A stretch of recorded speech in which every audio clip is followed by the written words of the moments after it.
Hey everybody, I'm Christy Jordan with southernplate.com, and I'm excited to be with you again today. I'm really enjoying our little chats, and I'm especially enjoying all the feedback and comments I'm getting, and how many of y'all are just sitting through these with me.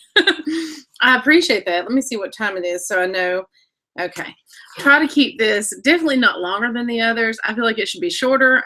Y'all haven't been complaining about that. Thank you. I appreciate you not complaining. I think the people who are watching these videos are just really kind-hearted people, and just a really core part of the Southern Plate family. So I appreciate y'all. If you want me to continue doing these, continue to leave comments, let me know you're watching them. You know, once I start hearing crickets, I'll quit. If I hadn't have been getting all the feedback I've been getting, I wasn't planning on continuing to do these, but everybody seems to be so receptive to them. And I enjoy spending time with you, so we'll just keep it up. Another thing to keep in mind is that I can do a live one of these sometime if y'all want, and you can actually ask me live questions and things. So if there's any interest in that, let me know. You do have to have a Google account, one of those Google Plus things to be able to do that. I'm not a fan of Google. I do have the account, though. So I don't know if y'all have that or not. So I'm just going to jump right into our questions this week. Let's see. The first one is from Eddie Lewis. It may be Edie Lewis. Please forgive me for mispronouncing your name if I am. I had a recipe the other day that stated temper in egg. The recipe was for baked macaroni and cheese. I tried to find out what this means, but had no luck. Can you explain this to me? Sure can. Okay, so what happens is a lot of times when we're cooking with things, our ingredients may be warm or hot. Excuse me. Sorry. Katie's over here clearing her throat. I'm clearing my throat. But our ingredients may be warm or hot, and eggs are very delicate, and they start cooking really easily. And so if you add an egg to a hot mixture or an overly warm mixture, that egg is going to immediately cook, and you're going to see it turn white, and you're going to have like pieces of egg in your dish rather than the blended in effect that you're hoping to give it with that egg.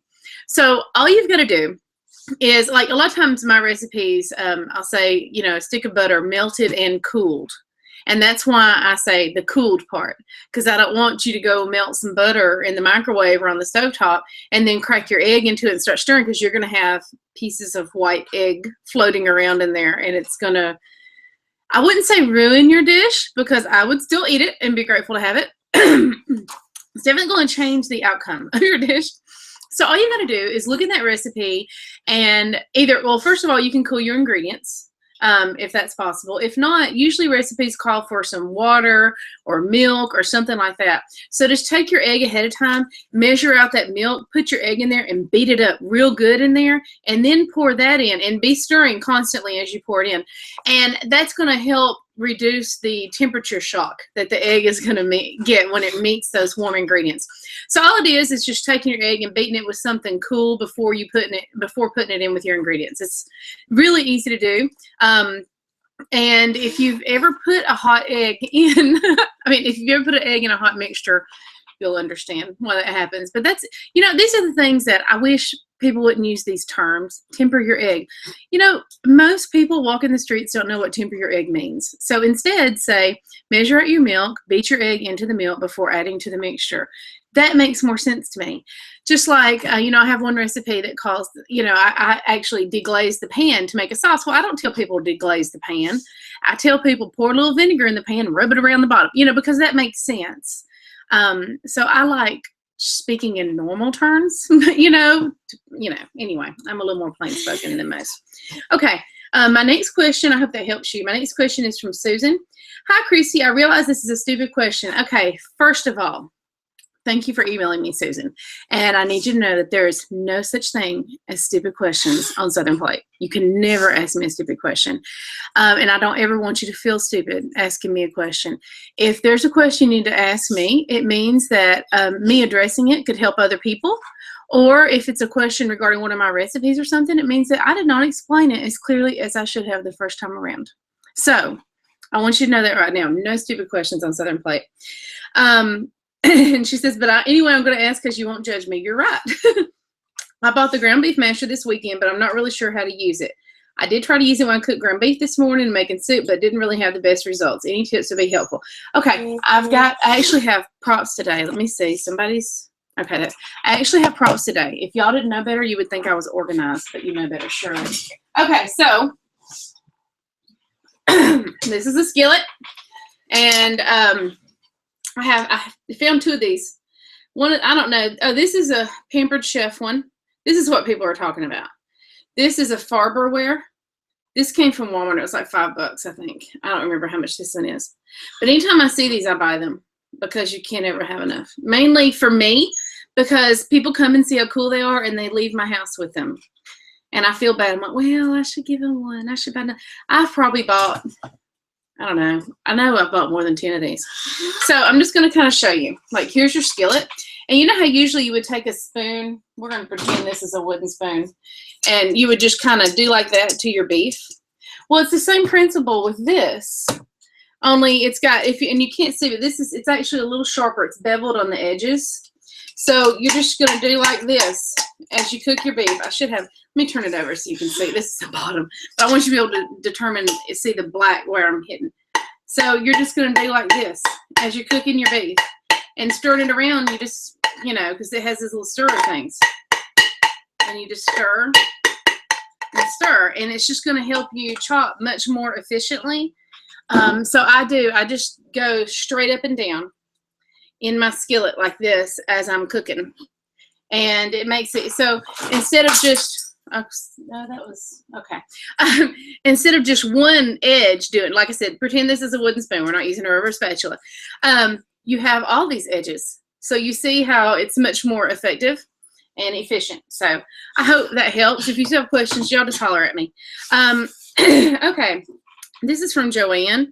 Christy, what is your secret to making meringue? Mine always end up pulling away from the edge of the dish and becomes weepy. The loose meat sandwiches were a great hit at my house over the weekend. Thanks for sharing.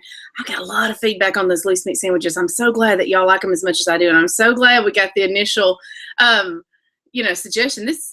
I wonder if this is Joanne that gave the suggestion. I'm sorry, I don't remember the name of the person who gave the suggestion. Please don't be offended by that. I do remember you, though.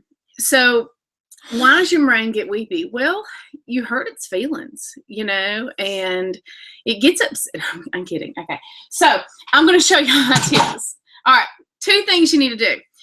First of all, a lot of different factors go into why your meringue is weepy. It may be humidity in your house, which is nothing you can do anything about, really. You can, but you know, my house is dry as the Sahara. I mean, I could use my nail and write on my arm like it was a chalkboard. It's so bad. So I don't really have problems with my meringue. Now, let me tell you 2 things that I do that Mama taught me to do that I think will make a difference for you. One is whenever you put your meringue, whenever you put it on top of a pie or pudding or something, we want to take a spatula and we want to spread it all the way. Don't just spread it close to the edge. You want to spread it and then scrape that on the edge. You want your meringue to be touching the edge all around your dish.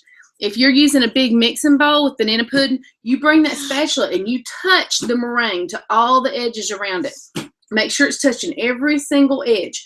That anchors your meringue and it keeps it from pulling back. So that's very important. Another thing is, it's when you add, you know, your sugar. Your sugar needs to dissolve all the way. Otherwise, it'll put forth little moisture bubbles as it starts dissolving later, and those will rise to the top. So I add my sugar just when it starts getting to soft peak. When it gets good and frothy and white, I go ahead and start gradually adding my sugar. That way, by the time it's gotten to stiff peaks, my sugar's had time to dissolve in there and be incorporated into it better. Another thing to keep in mind is there's 2 different ways why our meringues might get weepy. One is if you've got as your pie or pudding or whatever is cooking, moisture is evaporating and it can form a layer between the meringue and the pie itself, and that's how you have a water layer like your meringue slides off. To help prevent this, you want to put your meringue onto a warm pie or warm filling. You know, this works for banana pudding too. And then it all starts cooking at the same time. You know, the meringue instantly starts cooking. Another thing is, trying to think what I was going to say. I just lost my thought. Overcooking your meringue can actually cause it to weep on the top too. So you want to watch it carefully. Meringues do cook much faster than we imagine them to cook. So you always keep an eye on that. And then if you want to, you can add a teaspoon or 2 of cornstarch to your meringue as you're beating it into stiff peaks, and that'll help absorb some of the moisture. I don't do that. The only 2 things I do is I spread it and make sure it touches the side all around and I add my sugar in at soft peaks. Just when it's barely getting to soft peaks, I add my sugar. And I've never had problems with a weeping meringue or meringue pulling back. So I hope that helps. Let's see how we're doing on time now. Oh, not too bad. About 10 minutes in. Okay. This is from, Sharon. Okay, Sharon. Dear Christy, I'm fairly new to your website and have enjoyed it so much. Thank you. I enjoy you being here so much, and I sure am glad you reached out to talk to me today. I have 2 quick questions. After opening sesame seed oil, is it stored on the shelf or in the refrigerator? And then also, can I use lactated milk in place of regular milk for cream pies, soups, puddings, etc.? Do you think there's a real difference in the taste of the product? Okay. First of all, you know, the weird thing about oil is, excuse me, oil does go rancid. If you've never smelled oil that has gone rancid, you only have to smell it once. You will instantly know. You take the lid off the bottle. Woo! I mean, you don't ever have to worry about accidentally using oil that's rancid because you will know it. Oh, it's bad. But sesame seed oil is very unique in that it's the only oil you purchase that to me smells rancid right from the get-go. I mean, it's got a pretty unique smell to it. However, it does not have to be stored in the refrigerator. And once you open it, it's good in your pantry or even on your kitchen cabinet for about a year. That being said, you can store it in your refrigerator and it'll be good for up to 2 years in the refrigerator. So if it's something you use on a regular basis, just keep in the pantry. If it's one of those things that you make like a favorite dish every couple of months, I would store it in the fridge. But you know, if you ever, we get to these points where our fridge gets overfull and some things have to be sacrificed from time to time. So put the sesame oil in the lifeboat first thing. It'll be fine. Take that out if you need to. Lactated milk. Actually, I used to drink lactated milk. Lactated milk is wonderful, and it is an excellent substitute for regular milk. Especially, I would recommend using whole milk to bake and cook with. Of course, you can use lighter milks if you want to. But, you know, when I want that rich, full flavor, I use whole milk. And lactated milk is wonderful. I like I love how it tastes. I can't really tell a difference in the taste, but I absolutely love it, and I don't think anyone will ever know. Also, keep in mind now that a lot of people have generic lactate, so I would try out the store brands. You know, you save some money that way. Okay, let's see. Oh, here's a good one. Well, I mean, they're all good ones. I didn't mean to sound like, you know. Anyway, Christy, I've been a fan for 18 months now and love your work. Thank you very much. I look forward to your new book. Could you please tell me more about Christian development books you're using while homeschooling your daughter? Many thanks from Judy in Australia. Okay. I have not found the Bible curriculum for us. And I've pretty much decided I'm not going to find the Bible curriculum for us. It's always just going to be a hodgepodge of things. And that's fine, because teaching your child Christian values, God's word, and biblical principles should be part of your everyday life constantly. So I'm coming to that realization. But let me tell you some of the things that I have. A lot of the subjects and things we use are Christian curriculum. So like penmanship for Christian writing. This is Rod and Staff. And it has Bible verses. It teaches about godly principles and things in there. This is part of our reading. It's exploring with God, and it actually teaches about the Bible. I mean, you know, we study different things, and it counts as our reading, but it's teaching about the Bible. That's part of that. We use that sometimes too. This is an English curriculum I really enjoy. Building with Diligence is the 4th grade version. It's by Rod and Staff as well. You can Google Rod and Staff and go to their website. I think it's Milestone Books or something. And they have these for every grade. And it teaches character. It teaches values. It teaches morals. It teaches right from wrong. It's all based on God's word. Our Apologia, and this Apologia Science is all Christian based. And our copy work, where she's practicing handwriting. She's looking at me now. What, baby? Okay. Okay, well, wait just a minute. I'll be done in just a few minutes, okay? And this is live, so I can't pause it. She's wanting to call a friend.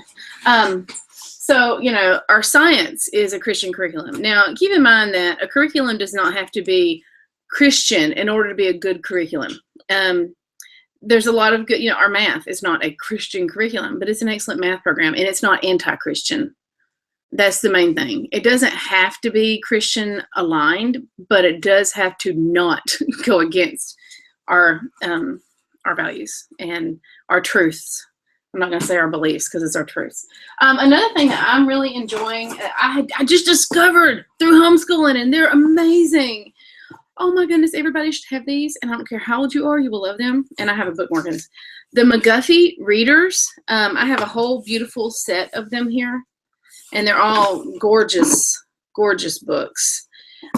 These are old as Methuselah, but they've got some of the best stories in them, and they teach values. They teach doing the right thing. They teach character qualities that, you know, every story in there, it's wonderful, and it's so encouraging. So, you know, look for stuff like that. Another thing I do, and I'm gonna have to get y'all the link, I just ordered these, and I got them in yesterday, so we hadn't done anything with them, but they're awesome. It's these cards, sets of cards. I've got 3 different sets. Character quality flashcards, and let me tell you kind of how they go. What brings discouragement? Gentle words cause life and healing. Griping brings discouragement. Why should we choose godly friends? He who walks with the wise men shall be wise, but the companion of fools suffers harm. What is the key to being cheerful? A joyful heart makes a cheerful face. So this is a character quality deck of flashcard study. I love these. These are going to be useful for me, but I imagine my kids knowing these. If and when flashcards. When tempted to be angry, but let everyone be quick to hear, slow to speak, and slow to anger, for the anger of man does not achieve the righteousness of God. When tempted to be unkind to one who is unkind to you, let all be harmonious, sympathetic, brotherly, kind-hearted, and humble in spirit, not returning evil for evil, but giving a blessing instead. For you were called for this very purpose, that you might inherit a blessing. So these are really good cards too. I'm going to laminate all these. Keep them in my purse, maybe just for me to study. And then these are Proverbs flashcards. You know, Proverbs that's the stuff alive right there. What is sweet to your soul and heals your bones? Pleasant words. I'm sorry, I didn't show that. Pleasant words. What does good medicine? A merry heart. What will make you wise when you're old? Hearing counsel and receiving instruction. What is like a door turning on its hinges? The slothful upon his bed. So, you know, these teach character qualities too. I will put a link to these. They weren't cheap. I paid a good bit for the 3 decks, but it was, considering what I'm getting, oh yeah, that was worth it. I mean, you just think, it's very important that you have God's word written on your heart. It's vital. It's vital for success in life. And if you have a kid that you teach them how to write God's word on their heart, and you fill up that with as much of God's word as you can when they're young, think of what a resource that will be for a teenager. You know, there's so many times when I was a teenager, that was when I really was digging into the book of Proverbs, and it saved my hide, you know, just having that wisdom. So it's important to teach it as this is your life's wisdom. And then we do, you know, we study certain verses and things. I mean, there's a lot of stuff we do, but I don't really have one curriculum. I'm hoping to find one. I'm going to a conference in March, and it's a Christian homeschool conference. So I'm hoping I'll find something there. Hope that helps. Okay, so I've been 20 minutes. Let's see, ish. I don't really know. I'm going to be okay. Hi, Christy. Is there a way to keep frozen things from getting that awful freezer smell? And what about all those ice crystals? I can't freeze bread or cornbread without getting it ruined. I use freezer bags and the hard plastic containers from Ziploc, and nothing works. And she asked another question too. I'll get to that in a minute. You know, okay, first thing to keep in mind, and I know that's annoying, but freezer burn is a cosmetic issue. It doesn't change the safety of the food. So that's important to know as well. I would make sure you cool your products completely. Have them completely, especially you mentioned bread and cornbreads and things, cool those completely before you put them in that bag. That's less moisture that's going to be trapped in there. And then get as much of the air out of the bag as possible. If freezer burn is a constant concern, and you know, make sure your freezer stays a constant temperature, make sure it's sealing well, shutting well. I have started using a food saver. And I love it, especially when I go and buy large quantities of meat. You know, I usually go and find my meat on sale. And so I may buy 20 or 30 pounds at a time. And I really like my food saver. I think you would be impressed with that. It might be an investment that's well worth it to you. And it vacuum seals everything. And if you're doing bread or something, so you don't want it to crush, you can control how much air it takes out of it. I would really look into that. And the bags are awesome. They even sell some bags that you can just heat directly in the bag. My brother owns a barbecue restaurant, and he even has these bags where if he ever has leftover barbecue, he can put in the food saver bags, and then he gives it to family members and stuff, and we can take that bag and put it directly in the oven and heat it up in the bag, so it keeps the moisture and everything in there like that. But since I've started putting things in the food saver, I do not have ice crystals or anything. So the main thing is cool your products completely and get as much air out of it as possible. And I have actually seen people take a straw and shut a bag and just leave it a little bit open, put the straw in there, suck the rest of the air out, and then shut it again. I mean, if you have to do that, do what you have to do. But I hope that will help you some. Also, is there a way to email you when you aren't using the questions address? There is a way to email me, but that's not a good way to get in touch with me. You know, I get up every morning about 4:30, and I start working on post. I work on writing my post from about 4:30 till about 7. Then I take an hour to go get ready for the day, do my hair and makeup every morning because Mama raised me that way. And then I work on social media. I try to answer comments on Southern Plate. I answer comments on Facebook and stuff, and that takes me sometimes as many as 2 hours. And then I get Katie going on homeschool, and we work on that. And then I'm either photographing a post, editing pictures for a post, uploading pictures for a post, or writing a post. And then I also have to work on social media and talk on that during the day, back and forth. Not have to, like it's a chore. I enjoy it, you know. And then I'm working on my book as well. I'm always have some other project I work on. My book is due in May. And it's just, I never get my work done at 3 o'clock. Well, sometimes it's earlier. Anyway, my son gets home. And so that's when I start. Sometimes I have to go pick him up, and that takes an hour or two. And I usually have to go to the grocery store. I have to, you know, just little things, run errands and stuff throughout the day. And then I had to stop and cook supper. And I try to clean the kitchen and do a load of laundry if I can, and pick up the house some. And then, you know, by the time it just goes. And by the time we're done eating supper, it's like 6 o'clock. And I learned a couple years ago that was the only time that I could answer emails. And when I first started Southern Plate, I was answering emails for like 2 or 3 hours a night. And it was just it was hard. It was a bit much because I need some downtime. You need some time kind of, you know, I need time with my family, you know, just to focus on them. And I do like to do a little something for myself. I try to go to bed like 30 minutes early or so I can read anything I want to read. I love reading. And so email is the one thing that I'm just not able to keep up with, and I just had to let it go. Having said that, I read every single email that comes in. I just don't have the time to respond to it. Right now, Southern Plate does anywhere from 40 to, we have had as many as 80 million page views in a month. And that's about a million or so unique people come into the website over and over. So the emails are a lot. I get a lot of emails. I can read them all, but I just can't respond to them all. I try to respond to some quick ones. If it's a question or something, I catch it. If it's something I can do quickly, I try to do that, but I just don't have the time. So what I do instead, because I do want to have a back and forth and I want to talk to people and stuff, is I funnel them into, I only have a few ways that people can communicate back and forth with me. That way I can manage those ways instead of having to go talk to people on Google+, go talk to people on Twitter, go answer all the emails, you know. I answer all my comments on Facebook if you post something on my wall. And then I answer all the comments on Southern Plate. Every now and then on southernplate.com, every now and then a few comments will slip past me. That's usually when I'm running a giveaway. And, you know, if you're getting like 4,000 or 5,000 entries a day and people have to leave a comment to enter into a giveaway, you can't catch all these. So if you go to post and you see a bunch of comments that I missed, I guarantee you that was a time when I was running some kind of a big giveaway on the website.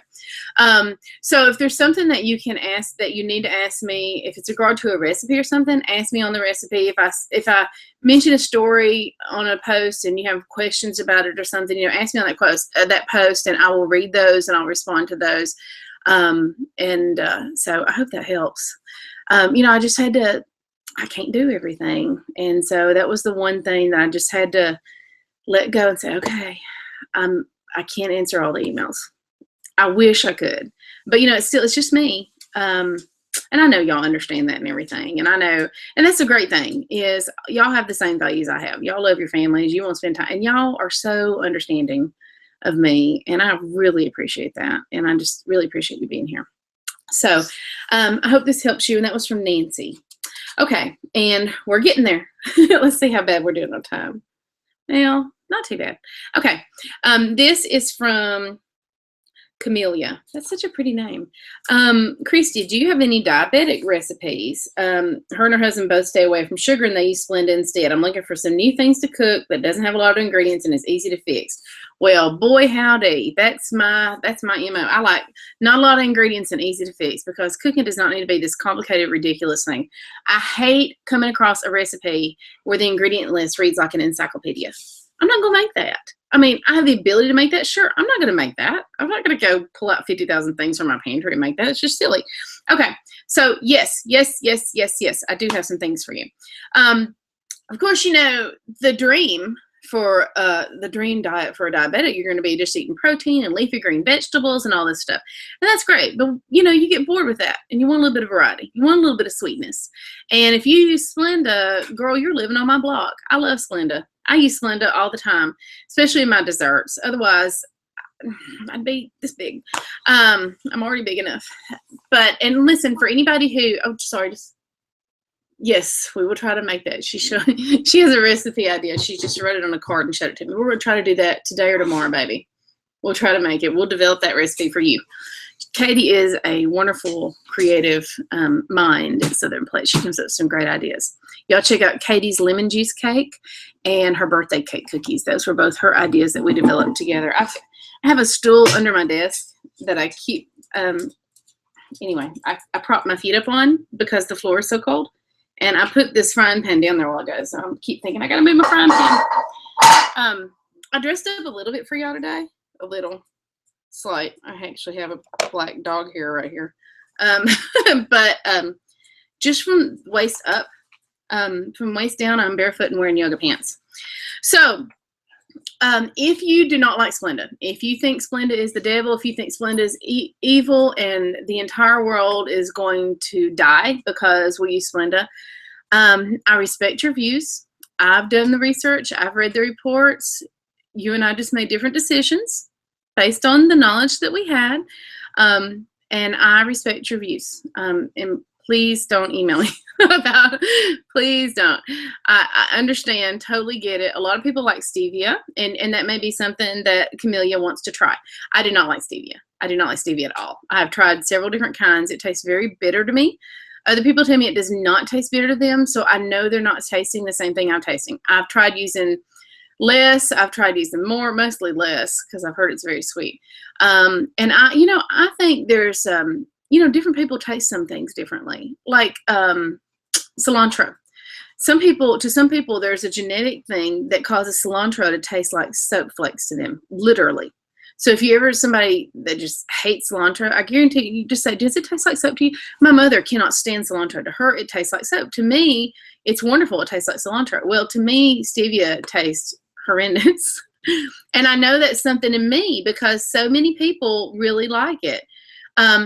We all make the best decision for us based on our knowledge and our life. And there's always issues with people that we are not aware of. And so it's important that we have our opinions and that we make the best decisions for us.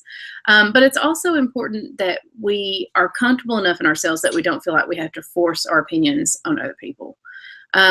So I do appreciate that a lot of people do not like Splenda, that they think it's horrible, blah, blah, blah. I get that. I get it. Trust me. I've gotten plenty of emails. And you can't email me anything I ain't read already. Okay, so back to Splenda. Let me show you. I want to show you a few tips real quick. Ooh, I just spilled my tea. Oh, goodness. Spilled my tea. Let me see if I got anything I can. No, of course. Oh, yes, I have a dish towel. Look at me go. I'm so resourceful. Okay, make sure I didn't spill on anything important now. All right, we're good. Okay. That's my tea glass from earlier. By the way, this is Splenda tea. So I want to share with you a few things about it. First of all, you can use Splenda, and I have a recipe for 16 low sugar and no sugar recipes on Southern Plate. I have a whole post of all kinds of things that I use Splenda in. And in my first cookbook, I even have a whole page that lists all the recipes that I use Splenda in. I have these great things called ice cream grandwiches, where I kind of make my own little ice creamy mixture. It tastes just like ice cream. I mix up light or sugar-free Cool Whip with sugar-free chocolate pudding and a few other things, and then I put it in between graham crackers, and I'll roll them in like nuts or something, and then I put them in individual bags and freeze them. So type in, well, I'll put the link under this video. It's ice cream grandwiches on Southern Plate, and those are delicious. It's a great treat if you like ice cream and stuff. That's a wonderful kind of cheat ice cream. Anything that is liquid, like puddings, desserts that are, salads and things like that, you can use Splenda in. You don't want to bake with Splenda because it doesn't go, the same measurements as sugar. Sugar actually has some moisture to your baked goods, or Splenda does not. You can bake with Splenda, but you're going to need to modify your recipe. But it's easy in things like banana pudding. You can get sugar-free vanilla wafers, and you can make your pudding with Splenda. I do that all the time. Like I said, I also do the ice cream graham, which is strawberry aid. Look up the recipe for fresh strawberry aid on Southern Plate. There's no sugar in that recipe. The first time my mother had a sip of it, it was so good. She just knew it had to be loaded in sugar, and she spit it out. Then she found out it was sugar-free. So there's a lot of things like that on Southern Plate. I even have a recipe for donuts, filled donuts that you can make that are pretty much sugar-free. Now, you listen, you're still getting the carbs and the bread and everything. Of course, y'all, I'm not talking about eating this every day. I'm just saying these are some little treats that aren't going to cause you anywhere near the harm of if you were to do something with sugar. But I want to tell you a little bit about substituting Splenda. There's one mistake that people make. So when you measure Splenda, you don't want to pack it. You want to measure it up light and fluffy, kind of like this. So this is a cup of Splenda. But then let me tell you what else you want to do. Like if a recipe calls for a cup of Splenda, I'm going to measure a light and fluffy cup. Then I'm going to take a spoonful out. And so I'm using a little less than what the recipe calls for. And that way it won't have that artificial sweetened taste. What a lot of people do wrong is to think, well, it's not real sugar. So they pack it in there, and pack it in the cup and add a little more than what the recipe calls for. And that gives it that fake, artificial sweetener taste. So also another thing that I just want to point out, if you can find it, if you like sweet tea, this is an excellent product that is almost impossible to find. It is Southern Sweet Tea from Lipton. This has the Splenda already in the bag.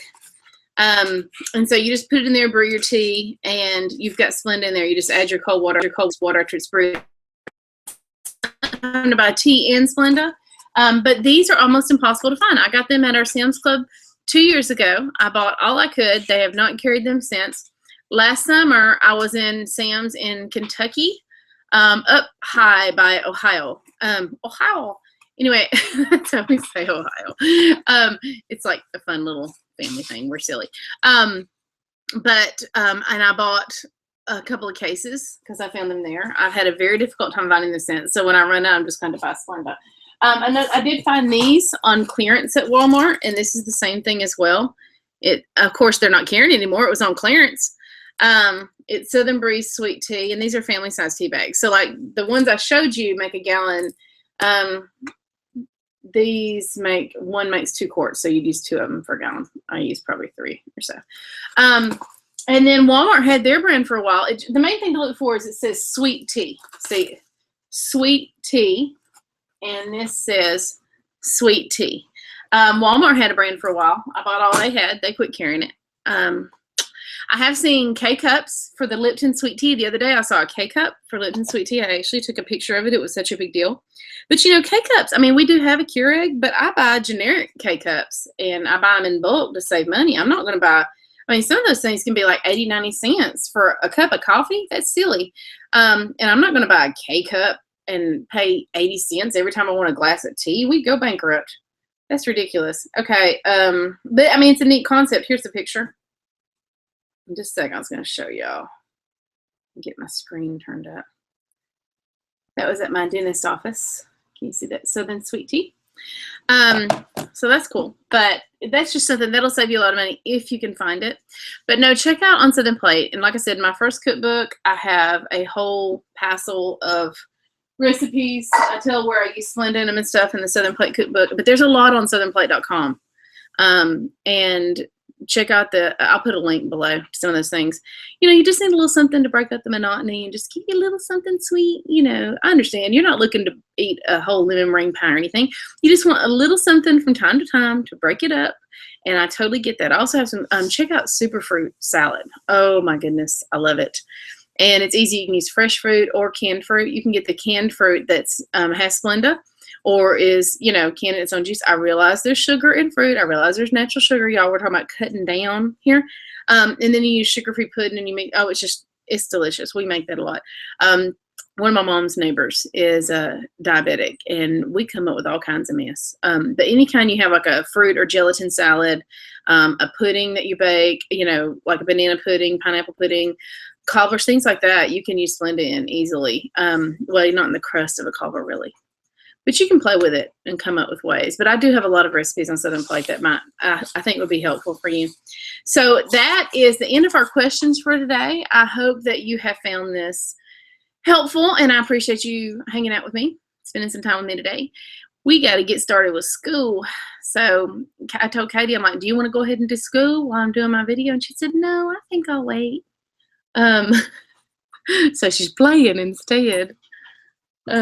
But anyway, I love y'all, and I appreciate you tuning in. Let me know if you think there might be an interest in a live event at some point, where I'm actually like talking to you in real time and you're asking questions and that kind of thing. And if you watch this video, let me know. I'll keep doing them if y'all keep watching them. When y'all quit watching them, I'll move on to something else.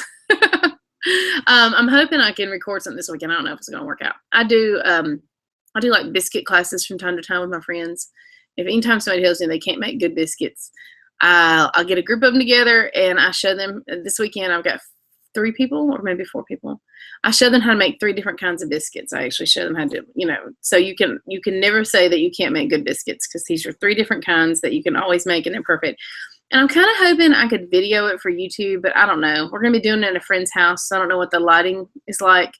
And I'll have to see if I can get somebody to come with me to record it. And then I'll have to see if, you know, I'll have to have time to edit and all that stuff. And I don't know. I'd like to do classes like that sometimes, but I don't have a place to do them. And, you know, I'd have to rent a place and stuff. And, you know, it's it just gets complicated. And then in my mind, I'm always thinking, who would want me to show them how to do something like that? You know, why should I think I'm special and people would want me to teach them something? So anyway, I will holler at y'all later. I love you. Have a wonderful day, and look for all the links to hopefully everything I mentioned below. If I forget to put a link in, y'all holler at me in the comments. Have a wonderful week. Bye-bye.